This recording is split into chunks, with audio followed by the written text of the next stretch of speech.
Le prochain sujet, avec le changement climatique, est aussi une information assez claire, où 85% des résidents sont d'avis que les activités humaines sont les responsables des changements climatiques en cours. Donc à nouveau, c'est nous. Ce ne sont pas prioritairement les sociétés, les exploitants, non, c'est nous. Donc à nouveau, on souligne cette importance de la responsabilité et des actions des individus. Donc au niveau des profils, il y a des légères tendances ou différences, mais l'information qui est claire, c'est à travers tous les profils qu'on est bien d'accord que la responsabilité est individuelle.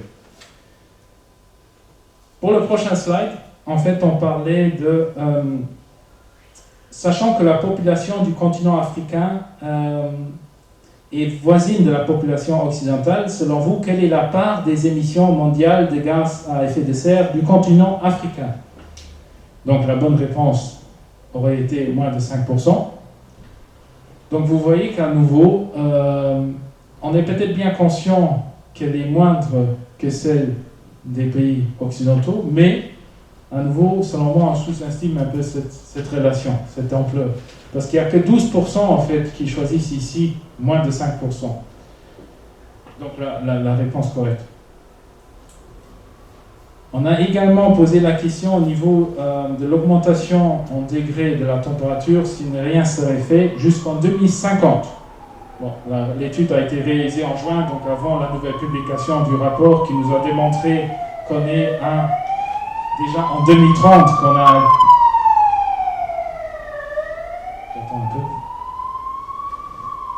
Que déjà en 2030, on prévoit une hausse de 1,5 degré et qu'on n'est plus dans cette optique 2050. Bon, l'étude a été réalisée avant, peut-être le résultat aurait été différent. Mais vous voyez qu'ici, les avis sont mitigés.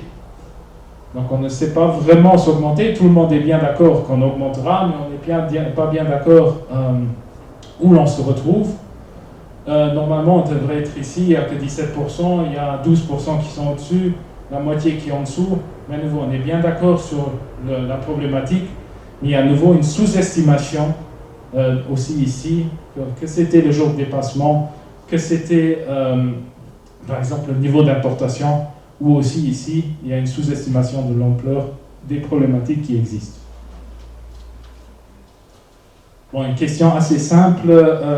À votre avis, la pandémie a-t-elle un impact positif sur le climat? 2/3 sont d'avis que oui. Bon, si vous voyez, elle a été publiée en ligne, l'étude du mouvement écologique qui a été réalisée en décembre. Elle investigue plus en détail aussi ce lien entre changement d'habitude et la pandémie. Donc, avec quels sont les effets positifs, quels sont les effets négatifs. Ici, on s'est limité à cette question avec une information qui est assez claire. Mais il y a aussi, disons, 21%, donc 2 personnes sur 10, 1 sur 5 qui a dit pas de changement. Donc par exemple, nous, on a discuté un peu avant la présentation. Ce que moi je vois dans ce domaine, c'est qu'en 2019, les gens, ils étaient beaucoup plus souvent confrontés à des publications, à des débats, à des discussions autour du changement climatique. Avec l'arrivée de la pandémie, la majorité est toujours d'accord que c'est une urgence, qu'il faut agir. Mais ce n'est plus en fait cette urgence ressentie aussi personnellement. Il y avait la pandémie, il y a la santé, il y a d'autres priorités. Et comme je vous ai dit avant, malheureusement, les gens ils passent rapidement à d'autres choses. Il y avait moins de podiums, moins de conférences.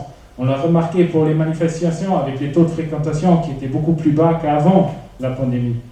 Donc c'est un travail à relancer parce qu'on est tous d'accord sur l'urgence, on est tous d'accord sur le changement climatique, mais il y a un peu ce sentiment d'urgence qui s'est un peu perdu avec la pandémie.